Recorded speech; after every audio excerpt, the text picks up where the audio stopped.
8월 28일 뚝딱이 주식입니다. 양시장 지수가 하방으로 계속 압박을 가하는 그런 모습이지만요. 그리고 이 과정에서 프로그램 매도의 영향을 받고 있는 그런 모습이지만 외국인의 선물의 포지션을 갖다 놓고 보면은 계속 규모가 크지는 않지만은 순매수를 유지해주고 있죠. 그러면서 9월물 선물, 그러니까 다음 달에 만기를 맞이하는 9월물 선물의 누적이 드디어 1854계약 매수로 전환되는 그런 모습이 나타나고 있죠. 그러니까 지수를 하방으로 압박을 하고 있지만은 외국인의 선물 누적은 오히려 매도에서 매수로 전환되는 그런 모습이 나타나고 있다는 거죠. 그리고 옵션을 놓고 보더라도 말씀드렸던 대로 콜옵션에서 매도 쪽을 취하면서 풋옵션 역시 매도를 취하는 양매도의 형태, 즉 지수를 특정 범위로 가두는 가두리 박스권 등락이라고 그랬죠. 이 형태를 계속해서 보여주고 있다는 겁니다. 따라서 지수를 계속 하방으로 압박하는 듯 하지만 궁극적으로는 양시장 모두 소위 말해서 박스권으로 가두리 등락시키는 그러한 형태를 유지하고 있다, 이렇게 봐야 되겠어요. 코스피 지수를 갖고 놓고 보면 코스피 지수는 오늘 제가 설정해 드렸던 박스권 하단 쪽으로 왔다가 밑꼬리가 좀 달리면서 보합 약간 위에서 마감되는 그런 모습이 나타났고요. 그 다음에 코스닥 지수를 놓고 보면은 제가 설정해 드렸던 박스권 하단에 어제 약간 건드렸다가 결국은 다시 밑꼬리로 지지가 됐죠. 그러니까 지지 공방을 어제 오늘 벌이고 있는 그런 모습이 확인되고 있습니다. 그래서 아직까지는 제가 설정해 드렸던 그런 박스권 안에서의 그런 흐름을 아직은 가져가고 있다, 이렇게 봐야 되겠죠. 자, 이러한 소위 말하는 가두리 구간에서의 매매 전략은요, 우리가 몇 가지 특징을 설정을 해놓고 매매 대응을 하셔야 돼요. 첫 번째는 오르면 추격 매수를 자제하고 내리면 추격 매도를 자제한다. 두 번째, 매매 비중은 제한적으로 가져가야 된다. 지금은 아직은 이 구간에서는 본격적인 매매 구간은 아니다, 이렇게 보시면 되겠고, 세 번째는 단기 매매가 지금은 유효한 구간이다 라고 보셔야 돼요. 오르면 팔고 내리면 사고, 약간 이런 식으로 반복적으로 해 주셔야 된다. 그리고 마지막으로 하나가 오르면 하나가 내린다는 사실을 염두해야 된다. 왜냐하면 지수를 묶어 놓아야 되니까 하나가 오르면 하나가 빠지게 돼 있어요. 그래야 지수가 묶어집니다. 그래서 소위 말해서 오늘 코스닥 같은 경우 오후장 들어서 반도체 관련주들이 좀 반등을 했죠. 그러니까 2차 전지가 이번에는 빠져가지고 지수의 발목을 잡습니다. 그죠? 반도체가 빠질 때는 2차 전지가 좀 반등하는 모션을 취했잖아요. 그러나 반도체가 또 반등하니까 2차 전지가 빠지면서 지수의 발목을 잡는 거죠. 이런 식으로 하나가 오르면 하나가 빠지면서 지수를 묶어놓는 그러한 형태가 있다라는 점을 염두해서 지금 구간을 우리가 봐야 된다. 그러면 향후에 이 장은 어떻게 되느냐? 이것도 이미 제가 뚝딱이 방송을 통해서 말씀드린 게 있어요. 자, 급락 후에, 그 다음 반등 후에 다시 되밀려 내려가면 이건 어렵다고 그랬죠. 이거는 바로 쉽지가 않다. 그죠?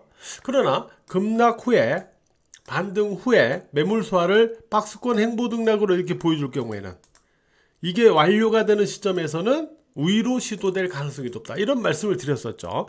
근데 이 변곡이 어디냐라는 거예요. 이 변곡이 어디냐. 일단 첫 번째로는 엔비디아의 실적이 노출된 이후의 흐름. 두 번째, 이번 주 금요일에 MSCI 리밸런싱 이후에 또는 전후의 흐름. 자, 이 구간에서 이 가두리가 완료가 되면서 방향성을 시도를 한다면 좋고요. 그렇지 못하다, 8월 30일 이후에도 방향성으로 흐름을 가져가지 않고 계속 가두리 박스권을 보여준다, 이러면은 결국에는 9월 쿼더러블 위칭데이 두 번째 목요일 그 전후까지 또 가야 되는 그런 상황일 수도 있는 거죠. 그러니까 조금 이 타이밍과 관련해서는 이런 부분도 좀 염두해서 우리가 봐 나가야 되겠고요. 자, 종목 쪽을 체크를 해보면은 먼저 유한양행. 자, 월요일 제가 똑딱이 방송에서 설명을 드렸습니다. 그죠? 월요일 똑딱이 방송에서 바로 설명을 드리면서 지난주에 만든 이 음봉으로 호재가 나온 다음에 상승 출발에 음봉을 만들었지만 다시 양봉으로 반등하면서 이 음봉의 고점을 넘기고 있다. 자, 여기를 지지로 전환하면 이거는 추가로 더 올라가는 패턴이 된다 라고 말씀드렸었죠. 이게 오늘 바로 급등으로 연결되는 그런 모습이 나타났습니다. 자, 이거는 주식장인 카페나 멤버십 분들에게도 미리 제가 월요일 장중에 설명을 드렸었던 부분이죠. 그 다음에 반도체 쪽은 뭘 염두해야 되냐. 그러니까 이런 바이오 같은 종목들은 정고점을 돌파하는 패턴들, 정고점을 돌파해서 지지로 전환하는 패턴들을 눈여겨봐라 이런 말씀을 드리고 있는 거고, 그 다음에 반도체 관련주는 자 유진테크, 그 다음에 PSK 홀딩스 이런 종목들이요. PSK 홀딩스 이 종목도 제가 이미 멤버십 그리고 그 다음에 주식장인 카페 이쪽에서 말씀을 드렸었던 종목인데, 지금 이러한 종목들의 특징이 뭐냐면 보세요. 유진테크 자 20일 이동평균선 위에 있죠. 그 다음에 PSK 홀딩스 20일 이동평균선 위에 있죠. 그런데 지금 지수는 어디에 있어요? 자, 코스닥 지수로 가서 보면 코스닥 지수 20일 이동평균선 아래에 있잖아요. 그죠? 아래에 있잖아요.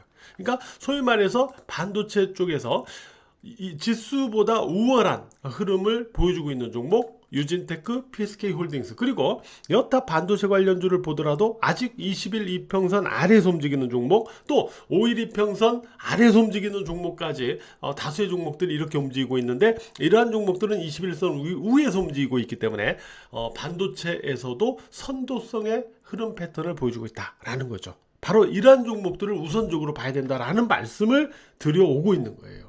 그래서 이런 종목들이 오늘도 역시 반등을 할 때 강하게 올라가는 겁니다.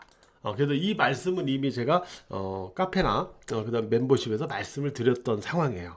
그래서 반도체 같은 경우는 선도 패턴의 종목들을 우선적으로 봐라. 이런 말씀을 오늘 여러분께 드리고 있는 거고, 그 다음에 대형주, 예를 들어 삼성전자, 그 다음에 현대차 같은 경우 오늘 좀 반등을 했잖아요. 그죠? 그러면 이러한 대형주들은 뭘 기준을 갖고 체크를 해야 되냐?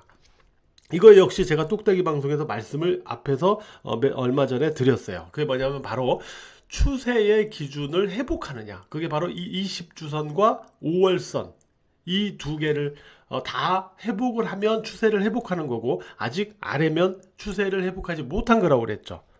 그러니까 현대차 같은 경우는 오늘 보시면은 주봉 20주선 약간 위로 시도를 한 거죠. 지금 보시면 이 분홍색 선, 그죠? 그 다음에 월봉으로 볼 때 5월선에 아직은 막혔어요. 5월선이 26만 1,400원이니까 아직 5월선 아래예요. 둘 다 회복을 해서 지지로 전환을 해줘야만 추세 기준을 회복하는 거죠. 삼성전자는 아직 20주선과 5월선 아래에 있어요. 아직 추세 회복이 안 되고 있는 거죠. 그래서 이러한 대형주들은 추세를 회복해주는 종목을 우선적으로 봐야 된다. 이렇게 여러분들이 보시면 될 것 같아요. 그래서 오늘은 바이오 같이 지수와 별개로 상승하는 그런 종목들은 정고점 돌파해서 지지로 전환하는 패턴, 반도체 관련주 빠진 다음에 반등을 시도하는 종목들은 선도성 패턴의 종목들, 그 다음에 대형주는 추세 기준을 회복하는 종목들, 이러한 종목들을 기준으로 봐야 된다. 이 말씀을 여러분께 드리고 있습니다. 예. 자, 오늘도 매매하시느라고 모두 고생 많으셨습니다.